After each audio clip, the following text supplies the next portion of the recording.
Hello again. This is now Note 4, Part 2. We'll be discussing franchises. A franchise is a contractual relationship that allows a business owner to utilize the trademarks, patents, advertising, business practices, goodwill of a larger corporation by participating in selling their goods or their services under the name and under the control and supervision to a great extent of the franchisor. And that is what we call the company that holds the patents, trademarks, that is the parent company. Here is called the franchisor. They are creating something and they are giving away rights in it. And the person who owns the local connection, the local branch of this, is called the franchisee. For those of you who have not had me before, a little word to the wise. I think this is the first time it came up in this course. Whenever you are dealing with legal terms and you see the endings OR and EE, just know that those are legal shorthands. They come out of the old Latin, that any word that ends with OR, franchisor, grantor, mortgagor, settlor, it means that that is someone who is giving up rights that they presently hold. Anything that's ending in EE, a grantee, mortgagee, licensee, franchisee, these are people who are receiving rights that they did not previously have. So if you get into a situation where you're trying to read a document, you're trying to figure out who's who, and because we're lawyers, we like to be confusing and obtuse, we like to confuse you, and we start using the grantor, the grantee. And as you go through the document, you're trying to keep track of who is who. Just remember, in most situations, the grantor is the one selling or giving up rights, handing over rights. The grantee is the one receiving them.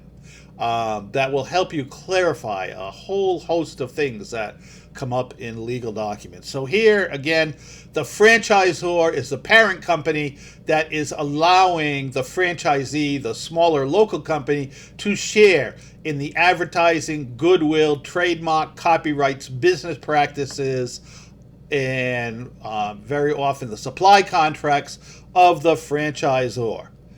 Right? The attraction of this has been great in the last 50 years. And you can think of McDonald's and Wendy's and Burger King, Speedy Muffler, Amco, the number of dry cleaning, professional cleaning, Service Pro, the list goes on and on.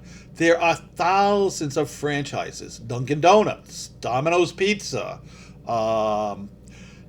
very, very popular because what has happened is the parent corporations have spent billions of dollars in time and money to create a product that is advertised throughout the world, or at least throughout North America.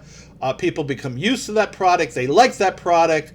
And you now, as a local small-time business person, can get in on that goodwill, get in on the advertising that's been built up, and be selling a product that people are already familiar with, that they like, that they want to have.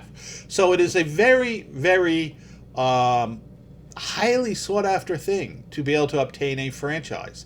And very often, the franchisee has to pay upwards of hundreds of thousands of dollars merely for the right to enter into the agreement before anything else happens. And very often, these agreements will come with a specific territory, so that when you pay this sum of money to become a franchisee, the parent corporation makes an agreement with you that they will not give the same privilege to anyone else within a certain area. So in effect, they are giving you, the local business person, a small-time monopoly over their goods or services in this particular area. And that's also part of the allure, is that very often you're going to get a built-in market that nobody else can contest within a geographic area when you become a franchisee. Right? The different types. There are distributorships that are franchises. They sell products. And there are chain operations such as restaurants, hair salons, auto repair shops.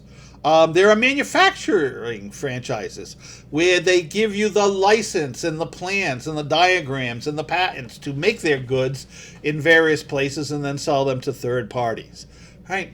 Again, very, very popular. Now, in the early days of franchising, there was tremendous fraud involved. There were all kinds of people who set up fake schemes, collected money from would-be franchisees, and for the franchisees only to find out that they had given tens of thousands or hundreds of thousands of dollars to something that didn't even really exist. Because of that, because it was so rampant going back into the 60s and 70s, almost every state and the federal government have imposed severe restrictions on franchisors. To have a franchise system come into the state of Rhode Island, you must first and foremost file with the Department of Business Regulations. You must establish something called a prospectus. And when we get into corporations and we talk about securities in the stock market, you're going to find out that when corporations want to sell new issues of shares of stock, when they want to issue bonds, when they want to merge or do certain things, they also must create this thing called a prospectus. And the prospectus is really a complete business plan laying out exactly what's involved that you as a franchisor have to give to this person, the franchisee. And if you do not do this correctly, one of the penalties is that the franchisee under state law can be released from all obligations and have all their funds returned to them. And I believe there are even penalties that could be imposed on the franchisor. So there is a fairly complicated legal process. If you want to be a franchisee, you enter into negotiations with a franchisor. They must present you with their prospectus, with their franchise agreement, with their operating procedures, with an estimate of what profits and losses might be. And all of that has to be hashed out, given to you in advance to review with your lawyers, your accountants, before you sign on. One of the reasons for this is that if you become a franchisee, your life is not your own. You may have a very good chance of making money, particularly if you buy a franchise in some of the very popular business models like McDonald's or Dunkin' Donuts. However, in order to keep the quality of their goods and services uniform, in order to keep their goodwill high, in order for you to take advantage of the billions of dollars in advertising that these companies have spent over the years, they impose severe restrictions. What products you can sell are controlled by the franchisor. What ingredients you use in those products are controlled by the franchisor. Very often, I know McDonald's had an argument about 20 years ago with their franchisees over this. I'm sorry, not McDonald's, Dunkin' Donuts had an argument with their franchisees because the franchisees were required to buy the items that make their donuts, the flour, the sugar, the spices, the flavorings from specific companies, so that even if the franchisee found a company that could give them the same product at a cheaper price, a better deal, they weren't allowed to engage in that. The franchisor, Dunkin' Donuts, in their agreements maintained total control. They maintain control over what your facility must look like, which is why every McDonald's, every Burger King, every Dunkin' Donuts on the planet has certain similarities. There are differences and distinctions, but they're all part of a plan. And you, as a franchisee, are not allowed to vary from that plan and how you're going to set up your operation, where you're going to set it up, what your building is going to look like, what your advertising is going to look like, and again, what your products are going to be. Very often, the number of employees that you must have, the hours that you must be open are also controlled by the franchisor.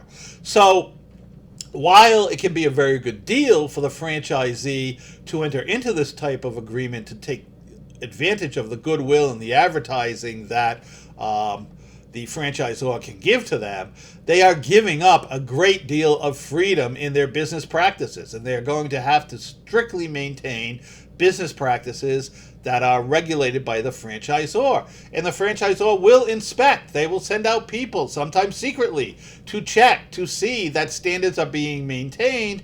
And one of the violations for not maintaining standards could be that you lose your franchise. All right. Now, having said that,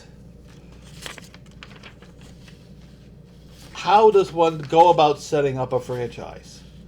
If you are looking to participate in a franchise as a franchisee, first of all, you must put together some capital. You must come up with a plan. You must approach the franchisor to see if they are willing to grant a franchise to you in your area.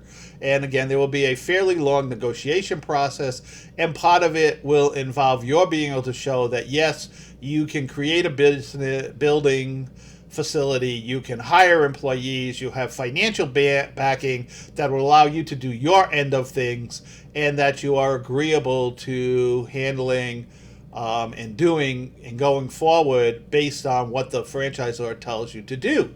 Many of the franchisors have schools where a prospective franchisee must go to the school, must learn the trade, must learn the business, learn how to make the products, learn how to market them and sell them according to the program set out by the franchisor. And of course, if you don't do well in school, one of the options is they can refuse to sell you the franchise at that point.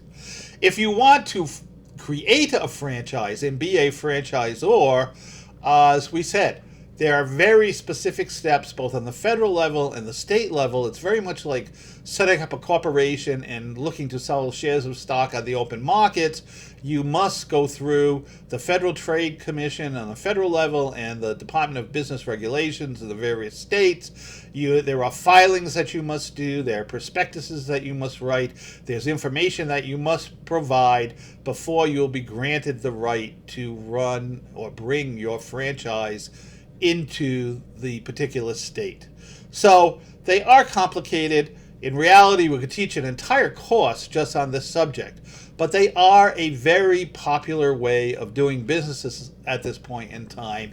And not just the shareholders of the franchisor have made billions of dollars in the past 75, 80 years with franchises, but many, many franchisees have become multimillionaires by their participation in this system.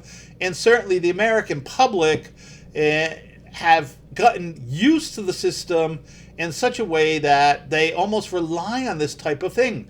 When people are traveling, McDonald's and Burger Kings and Domino's pizzas become popular, not because you may particularly like the food, but because you know what you're going to get. Very often you know pretty much what you're going to pay. You know that the bathrooms and the eating areas are going to have a certain level of cleanliness and orderliness. And these are things that are very, very important to the consumer, because it means the consumer doesn't have to spend time and money scoping out places, testing them, seeing if it meets their standards, if they really want to do business here or not. It provides consumers with a very quick shorthand that, oh, that's a Domino's. Oh, that's a Pizza Hut. Oh, that's a Dunkin' Donuts. I know what I'm going to get there. I know what I'm going to spend. I will go there instead of trying Louise's Diner up on the hill. That's a sole proprietorship. We've never been, but we don't know what the quality will be. We don't know what the prices will be. We don't know what the service will be like. So no, I'm not in the mood to explore. We will go to one of the franchises today where we know what we will get. Very, very important advertising concept. And it has spread. It basically began in North America and the United States and Canada, and has spread throughout the planet at this point. I dare say that if you went to Paris, you can find Starbucks and you can find Dunkin' Donuts, even in the heart of the French capital, in Moscow, in Beijing, throughout the planet. So this business model is one that has been successful. It does have its restrictions, and if you're somebody who doesn't like to be subject to control and authority, it's not going to be the business model for you, but it certainly has its benefits, and it has become popular worldwide throughout the last half century. All right, we could teach a whole course on that, but we don't have time for that there. I would advise you, if you ever are thinking of becoming a franchisee, to please, please, please seek out a business attorney and a business accountant who are familiar with this form of doing business, because while it can be incredibly beneficial and profitable, it is also full of pitfalls that you may not be aware of, but yet could have dramatic effects on whether you're going to be successful or not.